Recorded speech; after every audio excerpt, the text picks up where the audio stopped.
তাহলে 16 এর কত নাম্বার হচ্ছে 3 নাম্বার। x ভ্যারিয়াস y এবং y ইকুয়াল টু 8 যখন x equal to 2 y equal to 16 হলে x এর মান কত হবে? এক নম্বর অপশনে দেওয়া আছে কত? a এর মান কত? a নাম্বার হচ্ছে 2, b নাম্বার 4, c নাম্বার 6 এবং d নাম্বার 8। এই চারটা অপশনের মধ্যে কোনটা রাইট হবে? তাহলে কি করে বের করা যায়? তাহলে এখানে লিখব x ভ্যারিয়াস y, ওকে?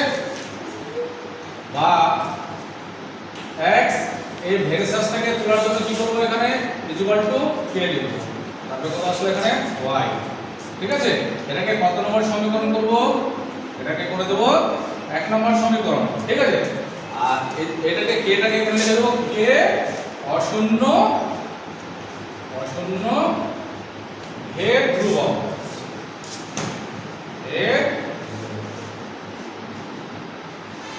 ঠিক আছে? এবার দেখো x এর মান কত দেওয়া আছে, আমরা এখানে কি করব? k এর মানটাকে বের করব। x এর মান দেখো কত দেওয়া আছে?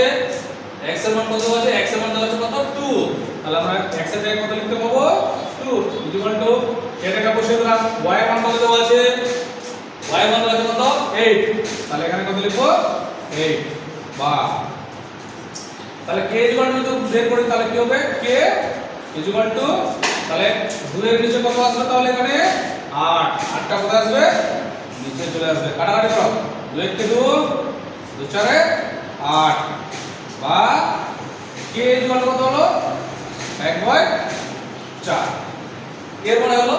এবার লিখতে হবে আবার এখন 1 নং সমীকরণে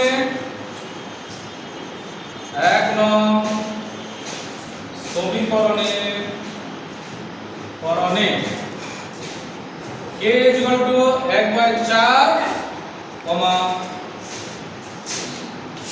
y ইকুয়াল টু 16 বসিয়ে পাই,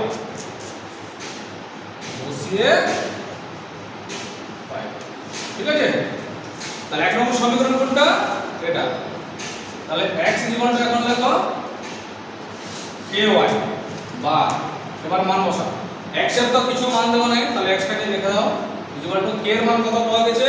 1/4। তাহলে এখানে লিখে দিলাম 1/4। গুণ চিহ্ন দাও। y এর মান কত দেওয়া আছে? y এর মান দেওয়া আছে কত? 16। এই হলো 16। 4 কে আবার 16 দিয়ে কাটো, তাহলে কত হলো? 4 4 16।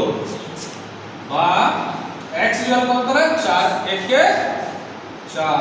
তাহলে এখানে x এর মান কত হচ্ছে? 4। তাহলে কোনটা উত্তর রাইট হবে? b নাম্বারটা। a নাম্বারে 2 আছে, b নাম্বার কত? 4। আর উত্তর হবে কত? b number. এটা কি চলবে? ঠিক আছে? বোঝা গেল?